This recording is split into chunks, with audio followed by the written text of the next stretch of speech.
Assalamualaikum warahmatullahi wabarakatuh. Saya Rizky Alfiatur Rahma. Saya akan menjelaskan proyek 5 dan proyek 6. Yang pertama, proyek 5 yaitu formulir pembelian buku web atau HTML. Nah, untuk membuat formulir file teks di mana pengguna mengetikkan sebaris data, misalnya untuk file nama. Nah, menu drop-down digunakan untuk mengombinasikan jawaban yang ditanyakan dalam tempat kecil di halaman web. Contohnya, what course are you taking? Ini adalah contohnya. Tombol radio menampilkan semua pilihan kepada pengguna dalam satu tampilan. Checkbox serupa dengan tombol radio, tetapi pengguna dapat memilih satu pilihan atau lebih.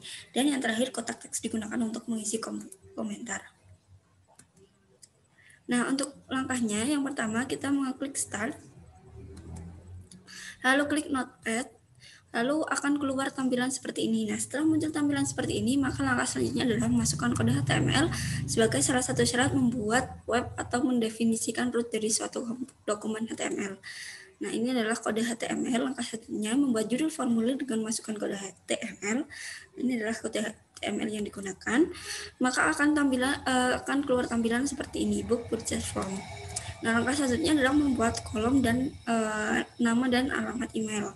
Nah, kodenya itu adalah seperti yang di gambar, yang di kotak merah. Nah, lalu akan muncul seperti ini, yaitu kolom nama dan alamat email. Nah, langkah selanjutnya adalah membuat menu drop-down. Nah, ini adalah tag-tag yang digunakan untuk membuat menu drop-down. Bisa dilihat di slide. Nah, berikut adalah tampilan dari menu drop-down. Ini yang what course you taking, lalu ini ada list drop down. Lalu langkah untuk membuat tombol radio adalah dengan memasukkan kode HTML untuk membuat tombol radio. Nah, ini adalah tombol radio, contoh tampilan dari setelah kita membuat tombol radio. Dan ini adalah langkah untuk membuat checkbox setelah kode HTML dengan memasukkan dan tipe checkbox sama dengan name, notice value sama dengan yes. Lalu kita akan melihat hasilnya. Seperti ini hasil dari checkbooknya. Nah, ini kita akan membuat text area. Kita klikkan kode HTML untuk membuat text area. Lalu hasilnya akan seperti ini. Nah, langkah selanjutnya adalah menginput, submit, dan reset. Nah, ini kita klik type sama dengan reset, input, type sama dengan reset. Ini adalah kode HTML-nya. Lalu kita klik garis miring form, lalu kita klik garis miring body itu untuk menutup, tandanya kita sudah selesai memasukkan formnya. Nah, berikut hasilnya. Ini adalah tombol submit dan juga tombol reset. Nah, dari langkah-langkah yang kita kerjakan, maka tampilannya dalam Notepad itu akan seperti ini. Jadi tampilan dalam Notepad itu berupa tag-tag HTML. Nah, ini adalah tampilan dalam web atau HTML. Nah, untuk menyimpan file, itu kita masukkan nama file seperti book.htm. Nah, untuk proyek yang Anda kerjakan atau bisa sesuai dengan yang Anda inginkan, tetapi tanpa tanda kutip.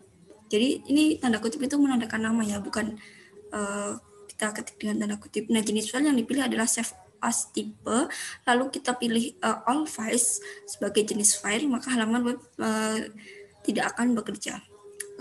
Jika tidak dipilih all files, maka tidak akan bekerja dan akan lebih buruk lagi. Ekstensinya adalah txt yang akan ditampilkan pada nama akhir file Anda.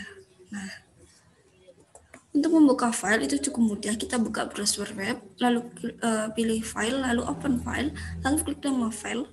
Kita cari file yang akan kita buka, lalu kita klik open. Nah, nanti file yang kita buka itu akan terlihat di dalam web. Nah, untuk proyek selanjutnya adalah spreadsheet dan dengan penyimpanan data. Nah, yang pertama ada lembar data diskon. Nah, tujuan dari lembar data pada contoh ini adalah menentukan jumlah 2 unit harga yang menentukan persentase diskon. Pada contoh kita Jika jumlah harga unit lebih besar atau sama dengan 100 US, maka diskonnya adalah 15%. Nah, harga yang lebih besar atau sama dengan 50 US adalah menghasilkan diskon 10%. Nah, formula yang digunakan adalah lembar data invoice bergantung pada nilai-nilai pada sel tertentu dan lembar data diskon. Nah, perhatikan bahwa nilai-nilai presentasi dibiarkan muncul sehingga 1 dan 15 nilai tersebut belum diformat sebagai persentase dengan tanda persen. Jumlah dolar 50.000 US dan 10 US itu telah diformat. Nah, setelah mengetikkan 50 dan 100 ke dalam sel-sel A3 dan A4, andailah sel-sel tersebut dengan pilihan format diikuti subperintah sel, maka layar pada figur B nanti kita akan tampilkan itu akan muncul. Nah, pilihlah sebuah format mata uang dengan 2 desimal untuk mendapatkan format yang diinginkan pada bagi nilai-nilai ini. Nah, selanjutnya ada lembar data faktur. Nah, lembar data ini akan lebih sulit, maka kita menggunakan mouse untuk memilih kolom A dan kolom G. Kemudian pilihlah perintah format diikuti dengan kolom dan width. Nah, lalu kita akan pilih kolom dengan lebar 13. Nah, Anda harus memulai dengan memasukkan nilai data ke dalam sel-sel yang tidak membutuhkan perhitungan. Nah, nilai Anda ini mungkin tidak muncul dengan format yang sama seperti pada lembar invoice. Kita akan membuat file ini setelah nilainya dimasukkan. Nah, sel A1 itu telah memiliki entry invoice, sel B3 hingga B7 terisi kata-kata item, chart, tabel, lamp, below, dan harga sartuannya juga dimasukkan ke dalam sel C3 hingga C7.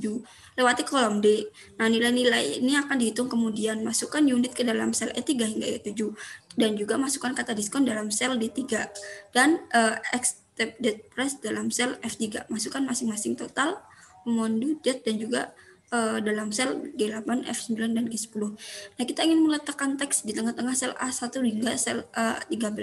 Nah, sorot keseluruhan area, lalu kita klik mouse pada sel A1 sambil memegang mouse. Tariklah kursor hingga sel G13. Jadi ini di blok ya. Paskan mouse, lalu pilihlah format diikuti dengan subperintah sel. Nah, pilihlah tabel penjajaran atau alignment, maka layar akan berubah, akan muncul.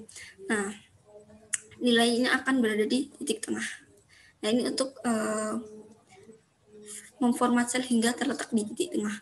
Nah, salah satu pengecualian untuk meletakkan sel di tengah ini adalah G8 di mana total muncul. Nah, kata total itu harus sejajar dengan sisi kiri sel. Dengan menggunakan figur tadi sebagai panduan, diatur formatlah sel C4 hingga C7 sebagai file mata uang dengan 2 desimal dan formatlah D4 hingga D7 sebagai presentasi tanpa desimal. Kemudian jumlahkan total sel F8 dan nilai-nilai pada aman 2 harus berbentuk mata uang dan dengan 2 desimal. Nah, figur ini menyatakan if ya. Fungsi if, diskon. Nah, ini fungsi yang digunakan untuk menghitung diskon. Maaf. Nah, ini fungsi yang digunakan untuk menghitung diskon.